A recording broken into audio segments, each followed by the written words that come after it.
Hey there, where are you watching from? Drop your city in the comments. They say time heals all wounds, but whoever came up with that line never had a sister like mine. It had been nearly 15 years since I'd seen Jessica face to face, and even then, the last time ended with a slammed door, a thrown drink, and words that weren't meant to be forgiven. She had always been the darling of the family, prom queen, Ivy League bound, the one with the porcelain skin and pearls passed down from Grandma Dot. And I was the one who got caught in the back seat of Coach Darnell's son's car, the one whose scholarship vanished faster than the vodka in our parents' liquor cabinet, the one who left for basic training instead of finishing college, with nothing but a duffel bag, a chip on my shoulder, and a reputation that followed me like the damn plague. So when the envelope showed up at my front door in Savannah, thick cream cardstock with gold lettering and a delicate wax seal that screamed money and pageantry, I stared at it like it might detonate in my hand. Mr. and Mrs. Douglas Shore cordially invite you to the wedding of their daughter, Jessica Lee Shore, to Dr. Benjamin Mark Rothstein. I let the words sink in. There was no mention of your sister, no we'd be honored, no effort to close the distance that had stretched between us for nearly 2 decades. It was as clinical and cold as Jessica herself, maybe even more so. Still, I turned the card over, reading the details twice, then a third time. Charleston, Saturday, early fall. RSVP by September 10th. The edges of the paper bit into my fingers as I held it. I hadn't been back to Charleston since the day I left for Fort Leonard Wood. The idea of walking into that world again, of facing not just Jessica but the whole gallery of family members who'd labeled me the shame, made something rise in my throat that tasted a lot like regret. But beneath that, deeper and sharper, there was something else, defiance. I poured myself a whiskey, no ice, and sat on the porch, letting the Georgia humidity wrap around me like an old wool blanket. The last few years had been quiet, too quiet. Retirement from the Army had left me floating, untethered, waking up at odd hours and looking for a uniform I no longer had to wear. I thought of the ribbons in my closet, the citations tucked in a file, the dress blues I hadn't worn since my last promotion ceremony. I hadn't spoken of it much, not even to my neighbors. Nobody here knew I had once disarmed a roadside bomb with my hands shaking so hard I could barely feel the wires. Nobody knew that 2 of my closest friends came home in boxes. And nobody knew that Jessica had once told me, through clenched teeth and perfect mascara, "You've always embarrassed this family.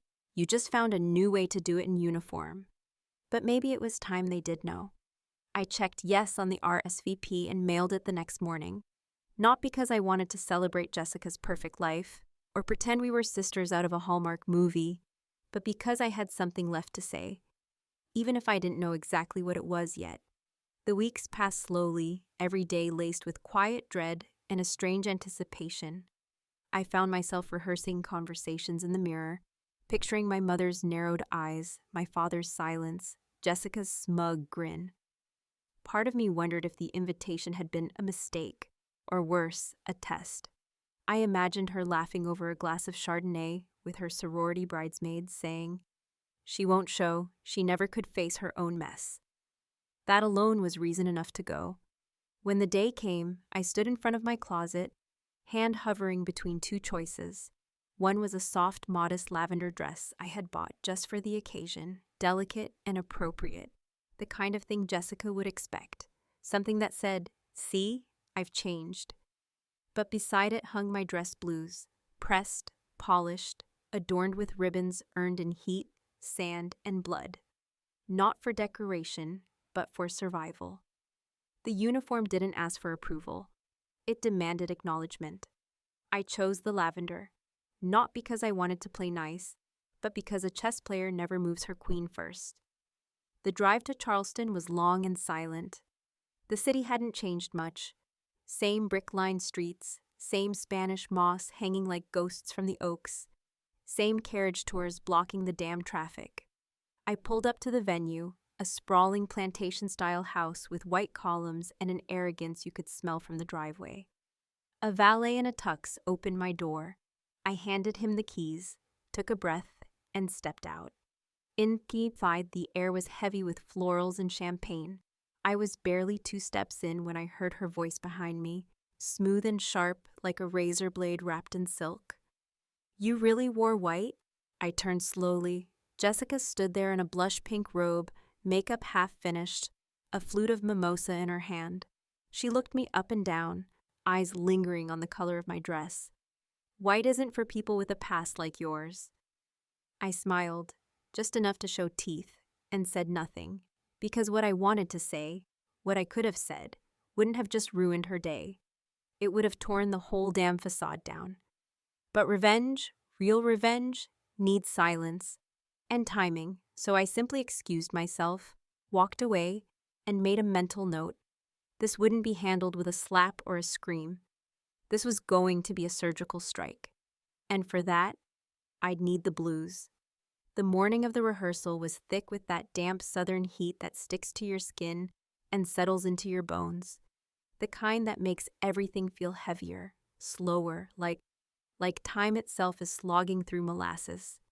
I had arrived early, not out of excitement, not because I wanted to catch up with cousins I barely remembered or aunties who still wore perfume like armor, but because I needed to see the lay of the land, to study the enemy's ground before the battle. The venue was grand in that self-important antebellum way, all white columns and sweeping porches, and plantation nostalgia that no one ever wants to talk about out loud. But the details were perfect, down to the last rose petal on the aisle runner, as if someone had bled themselves dry trying to make it all feel effortless. That was Jessica through and through, control masked as grace, calculation dressed in blush tones and subtle digs. When I stepped into the main room, the hum of pre-wedding chatter hit me like static. Jessica was at the far end, surrounded by women who looked like they were bred to be in weddings, all soft hair and tighter smiles, sipping from monogrammed tumblers and tossing their heads back at jokes I didn't understand and wouldn't have laughed at even if I had. I stood there for a moment, letting myself be seen, letting the room adjust to the foreign object in its midst.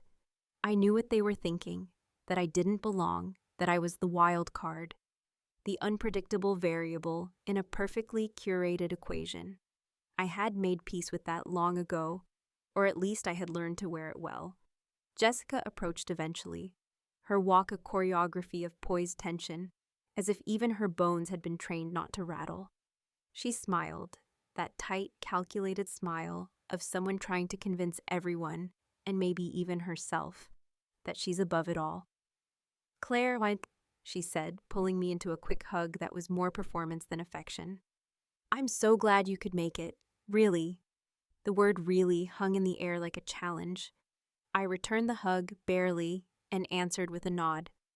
"Wouldn't miss it for the world." We stood there for a beat, the silence between us stretching just long enough to be awkward. Her eyes flicked down at my dress again, cream, not white, but close enough to set off alarm bells in the head of someone who'd spent the last year obsessing over color palettes and photo aesthetics. Then came the line, casual, cruel, lethal in its elegance. "You know," she said with a sip of her mimosa and a glance at her bridesmaids to make sure they were listening, "white isn't for people with a past like yours." There it was, not shouted, not spat, just slipped in like a knife between ribs. A part of me had expected it. Another part, the foolish part, that still remembered playing Barbies together on the porch and whispering secrets under the covers, hoped she'd grown up. But Jessica had never changed. She'd just gotten better at hiding the poison in lace and laughter. I didn't respond right away. I let the words sit there, let her feel them, let everyone around us feel the shift in the air. Her friends tittered uncomfortably, sensing the edge of something sharp and not wanting to be cut by it. I smiled politely, just as I had in that first moment, then said I needed to freshen up and excused myself before anyone could see what I was really thinking. Once I was alone in the bridal suite, I locked the door behind me and stood still for a long time, breathing. Not crying, not shaking, just breathing. Because I wasn't hurt. I was done being hurt by her. What I felt was colder than that. Cleaner. It was resolve. I opened my suitcase, the one I'd packed with too much care for someone who supposedly didn't care. And there, nestled under the lavender dress I had worn like a costume, were the real clothes that meant something. My dress blues, polished, pressed, heavy with metals that weighed more than any insult Jessica could ever dream up.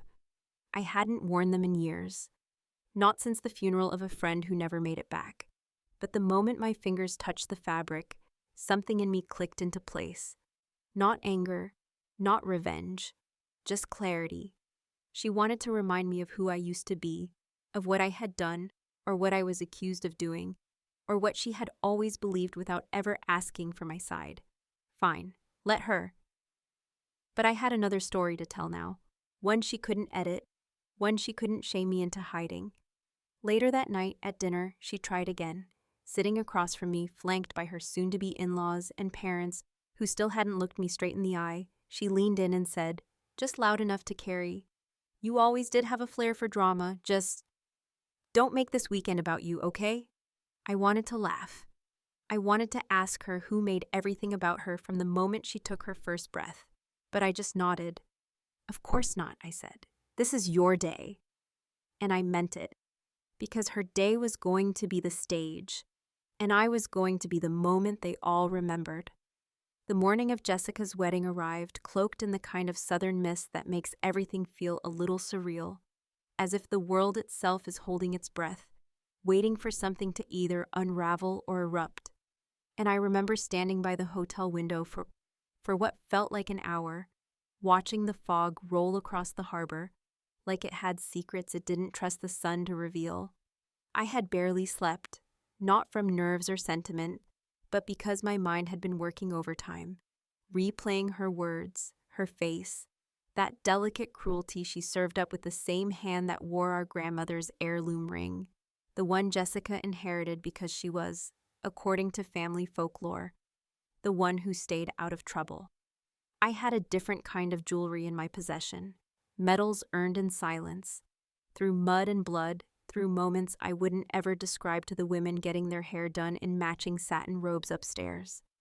As the early hours unfolded with the mechanical precision of an event managed by professionals who were paid to turn emotions into timelines, I stayed mostly quiet, sipping coffee that had long since gone cold, listening to the muffled excitement from the adjoining rooms where Jessica and her entourage were being primped and powdered into wedding perfection. I could hear her laugh through the wall, high-pitched and theatrical, the same one she used at family holidays, to let everyone know she was the sun, and the rest of us were just orbiting. For a moment, I wondered what it felt like to move through life believing you were owed admiration simply for existing. Then I remembered that I'd spent my adulthood learning the opposite: how to be invisible, how to endure, how to lead men and women under fire without ever asking for praise, how to come home alone to silence and medals that didn't keep you warm. By mid-morning, I had joined the other bridesmaids. Yes, Jessica had asked me to be one, more out of optics than affection, I suspected, and we were corralled by the photographer into a hallway lit with soft gold sconces and nervous anticipation. The dress Jessica had chosen for us was an icy mauve that washed everyone out except her, a clever trick that I recognized immediately. I stood in line behind a cousin I barely remembered and tried to ignore the feeling that I was being watched.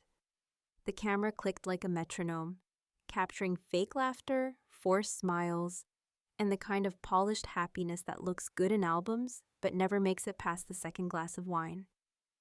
Jessica approached then, in her gown, white lace hugging every angle of her ambition, and said something to the photographer that I didn't catch, her voice lowered but her eyes never leaving mine.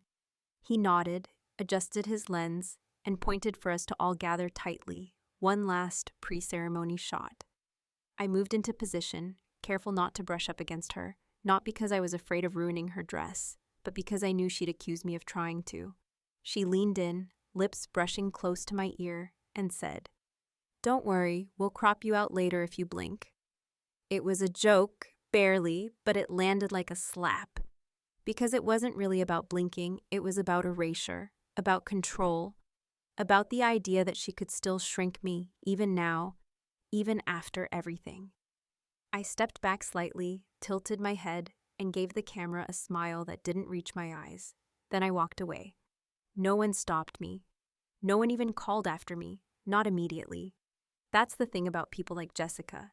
They expect scenes, outbursts, messy drama they can later twist into anecdotes about how unstable or difficult you are. But I wasn't giving her that.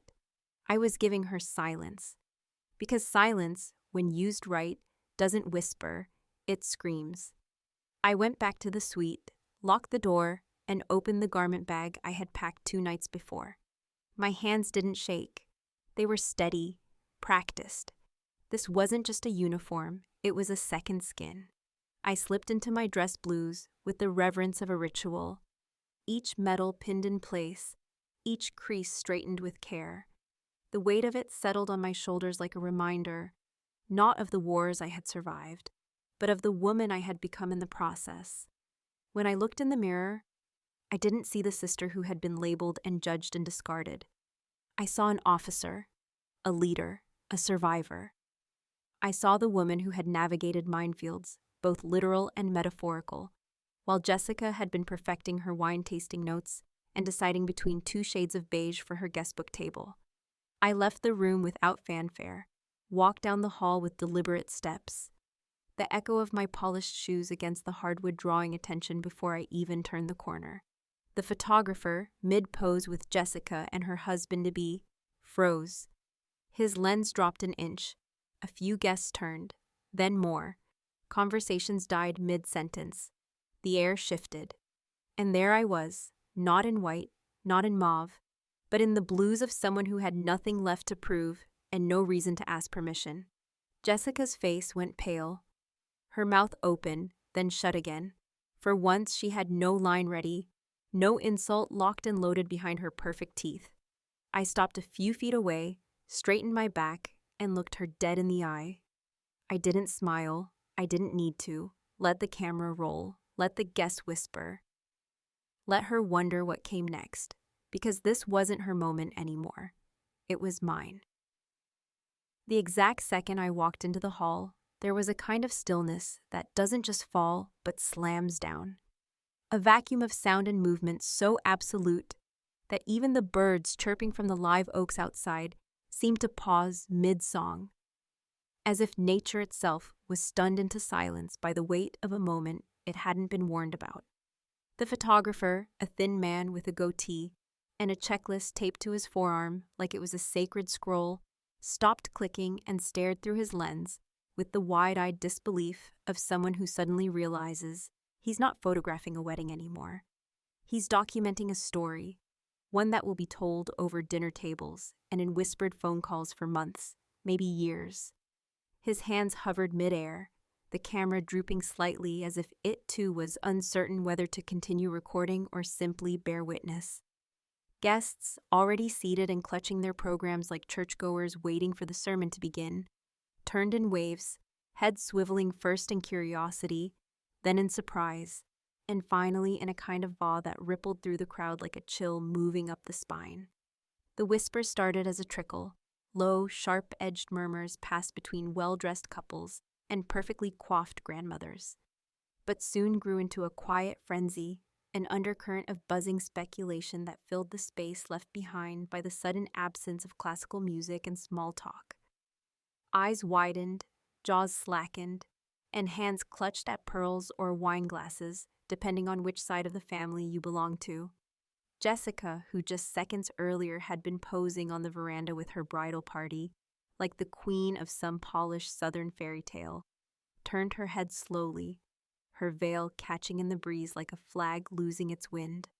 And when her eyes landed on me, there was a flicker, not of recognition, not at first, but of confusion, as if her mind was unable to reconcile the image in front of her with the memory she had stored away and reshaped to her liking over all these years. Then the confusion turned to something else. Not anger, not embarrassment, but fear wrapped in disbelief. The kind that rises up in your throat when you realize too late that you have lost control of the narrative. I stood at the top of the steps, back straight, chin high, the full weight of my uniform grounding me like roots in the earth. The medals on my chest weren't heavy, not really, not anymore, because they carried not just my story, but the stories of those who didn't come back, the ones who weren't invited to weddings because they had given everything without ever asking to be thanked. I didn't wear them for applause or validation.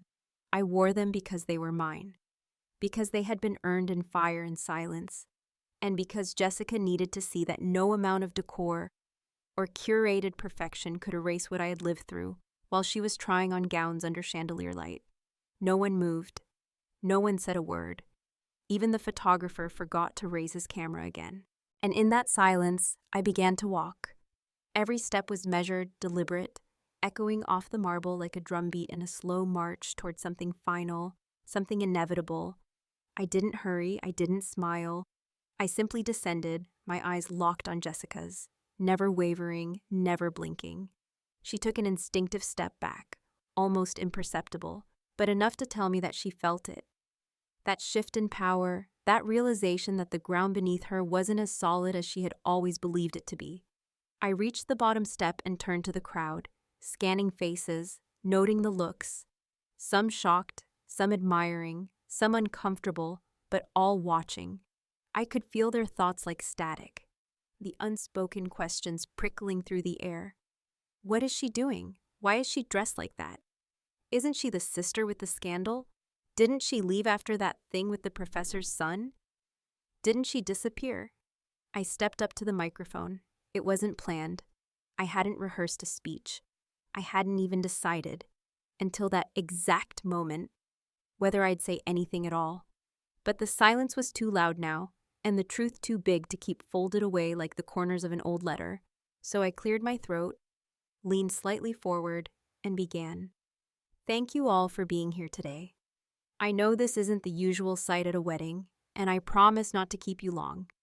But since Jessica and I don't often have the chance to be in the same room, I figured now was as good a time as any. The tension thickened. Jessica took another step forward, half reaching, her lips parted as if to stop me, but her voice never came. I'm Claire. Some of you know me. Some of you only think you do, I said, voice steady, not loud, but undeniable. You might know the version of me told at family dinners, the one passed around like gossip disguised as concern. But let me tell you what you might not know. You might not know that while Jessica was planning this perfect day, I spent 15 years serving this country. That I have seen things no wedding planner's checklist could prepare you for. That I have held the hands of dying soldiers, written letters to parents who would never again hear their child's voice, and come home with memories that don't fade just because someone tells you the war is over. I let that sit. I saw an uncle's hand go to his mouth. A bridesmaid swallowed hard. I'm not telling you this for applause, I continued. And I'm certainly not telling you to make this day about me. I just wanted for once to be seen, as I am, not as I was, not as someone else remembers me, but as the woman I became, the woman I earned. There was a silence then, a deeper one than before, the kind that comes not from shock, but from respect. Jessica stood motionless, her hand still half raised, her expression unreadable. Maybe she was calculating the fallout. Maybe she was wondering if she still held the spotlight. Or maybe for the first time, she was seeing me, not the girl who left, not the sister she resented, but the woman who had returned not with apologies, but with presence. And just like that, I handed the microphone to the officiant, turned and walked away. Each step, not an exit, but a declaration. This wasn't the ending. It was only the reckoning. The thing about walking away from something that was never meant to include you in the first place is that when you finally choose to leave on your own terms, with your head held high and your truth laid bare for the world to examine, you don't feel triumph in the way people expect. Not like a punchline finally landed or a long-awaited apology finally delivered, but more like a quiet unraveling, a stillness that wraps itself around your chest and whispers, "There it is finally," even as the rest of the room stumbles to make sense of what they just witnessed. When I stepped down from that stage and gave the microphone back to the man whose job it was to make a fairy tale out of a day soaked in champagne and old grievances, I didn't expect applause, I didn't crave validation, and I certainly didn't think Jessica would come running after me in a fit of tearful regret, begging for sisterhood to be restored, like something misfiled in a family scrapbook. No, I knew my sister better than that. What I didn't know, what I hadn't anticipated, was the silence that followed me out of the room, not empty or condemning, but reverent in a way that felt heavier than any insult ever thrown my way. Outside, the air had cleared a bit, the early humidity giving way to a breeze that carried the scent of magnolia and wet grass, and as I made my way across the stone pathway toward the rear lawn, where a few stray guests had wandered to recover from the collective tension inside, I heard murmurs behind me, whispers not sharpened like knives, but softened by something closer to wonder. A woman in a deep green dress, one of Jessica's sorority sisters, I think, stepped aside and offered me a look that wasn't quite pity, wasn't quite admiration, but something in between, something honest.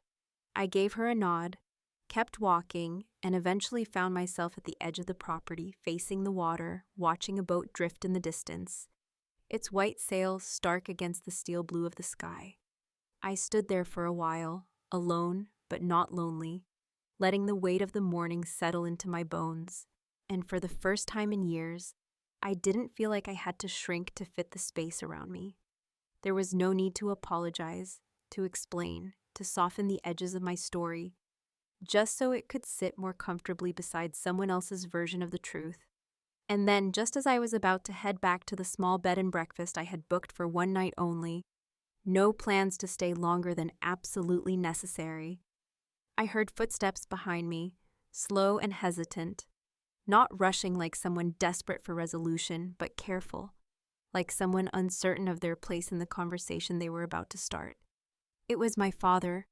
I hadn't spoken more than 5 words to him since I arrived the day before, and even those had been mechanical, wrapped in forced politeness and mutual discomfort. He stopped a few feet away, hands in his pockets, and for a long moment said nothing, just stood there, looking out over the water like he was searching for the right words in the current. When he finally spoke, his voice was lower than I remembered, as though the years had sanded it down. "Your grandfather," he said, "never wore his uniform after he came back from the Pacific. He kept it in a trunk in the attic and told us kids it was just cloth and brass, not something to be put on unless the war came back." I didn't reply. I wasn't sure where he was going with it, and I didn't want to break whatever spell he was trying to conjure. He shifted, glanced at me, then back at the water. I always thought he was wrong about that. Thought maybe if he'd worn it now and then, we'd have remembered what he did, who he was before the factory job and the drinking. But he stayed quiet, and we forgot. I turned slightly, just enough for him to see that I was listening. He nodded at my uniform. "You didn't let us forget." There was no apology in his voice, no sudden collapse into sentiment, and I wasn't foolish enough to expect one. But there was something else, an acknowledgement, quiet but undeniable, that for a man like him was as close to contrition as I would ever get. And I found that it was enough. Not perfect, not complete, but enough. Later, after the ceremony had finally concluded, Jessica, radiant and brittle, her smile stretched too wide, her laughter too high-pitched. I returned briefly to the reception, not to dance or toast or play my part in the fantasy, but to retrieve the overnight bag I'd stashed in the coat room. I moved through the crowd like a ghost, their eyes finding me and then darting away, unsure whether to thank me or avoid me. A few did speak. Soft hellos, cautious compliments on my speech. One older man shaking my hand with a firmness that felt practiced and genuine, but most simply made space for me to pass. As I reached the coat room, Jessica appeared. She stood in the doorway, framed by fairy lights and the soft flicker of candles, her dress now slightly askew from hours of posing and hugging and pretending. She didn't say anything right away, and for a second, I thought she might just let me leave. But then, almost inaudibly, she whispered, "You always wanted the spotlight." It wasn't a question. It was a final jab, a parting shot meant to reclaim some piece of power she felt had been stolen. I could have responded. I could have told her the truth, that the only spotlight I'd ever stepped into was the one I was dragged under, that while she learned choreography for ballet recitals, I was learning how to apply tourniquets under pressure and how to notify families that their son or daughter wouldn't be coming home. But instead, I did something else. I walked up to her, calm and slow, leaned in close enough for her to feel the weight of my words, and said, "No, Jessica, I didn't want the spotlight. I wanted a seat at the table." She blinked, caught off guard not by anger, but by the calm finality in my voice. And as I turned to go, I saw her shoulders drop, just slightly, as if the truth had knocked the wind out of her and she wasn't sure yet if she would recover. I didn't wait to see if she would. I stepped into the night, the stars overhead hidden behind a veil of clouds, the air cooler now, easier to breathe. I didn't know what would come next, whether the family would reach out, whether the story they told of me would change in the retelling, or whether I'd ever set foot in Charleston again. But I knew one thing with absolute certainty. I hadn't come for revenge. I had come for release. And somewhere between Jessica's cruel smile and my final words, I found it. Not forgiveness, not absolution, but something far better: freedom.